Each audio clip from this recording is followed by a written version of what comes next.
അമിത്ഷാജി ഇവിടെ വന്നു കഴിഞ്ഞാൽ രാത്രി 1 മണി 12:30 ആവുമ്പോൾ അമിത്ഷാജി റൂമിൽ പോവില്ല, എന്തെങ്കിലും ആക്ടിവിറ്റി ആയിട്ട് നിൽക്കും. പി എമ്മിൻ്റെ മാത്രം അത്ര അടുത്ത് നിന്ന് കാണാൻ പറ്റിയിട്ടില്ല, എന്ന് വെച്ചാൽ ഓരോ പ്രവർത്തനം കാണാൻ പറ്റിയിട്ടില്ല, എങ്കിലും അദ്ദേഹവും 12. ഇതുപോലെ ഇപ്പോൾ അശ്വനി വൈഷ്ണവ് ഒരു റെയിൽ ആക്സിഡൻറ്റ് നടന്നപ്പോൾ 2 ദിവസം എനിക്ക് തോന്നുന്നു ആ വസ്ത്രം മാറിയോ എന്ന് സംശയമാണ്, കൂടെ നിന്ന് വർക്ക് ചെയ്യണം. അപ്പോൾ ഈ റോൾ മോഡലുകൾ മുകളിൽ നിന്നിട്ട് വർക്ക് ചെയ്യുമ്പോൾ ഞങ്ങൾ സ്വാഭാവികമായിട്ട് അതിനേക്കാൾ 1 മണിക്കൂർ കൂടുതൽ ചെയ്യണ്ടേ. ഹാർഡ് വർക്കിലൂടെ നമുക്ക് തരണം ചെയ്യാൻ പറ്റും.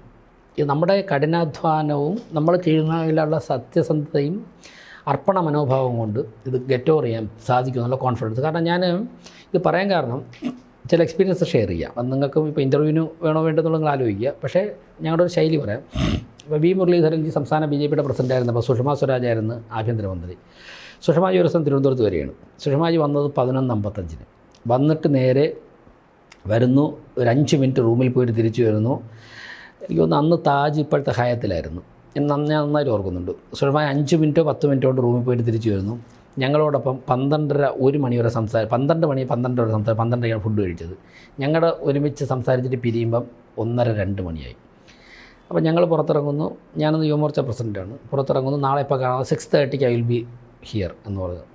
2 മണിക്കാണ് പോകുന്ന റൂമിലേക്ക്. ഞങ്ങൾ 6:30 സുഷമ സ്വരാജ് 6:25 ആയപ്പോഴേക്കും അവിടെ റെഡിയാണ്.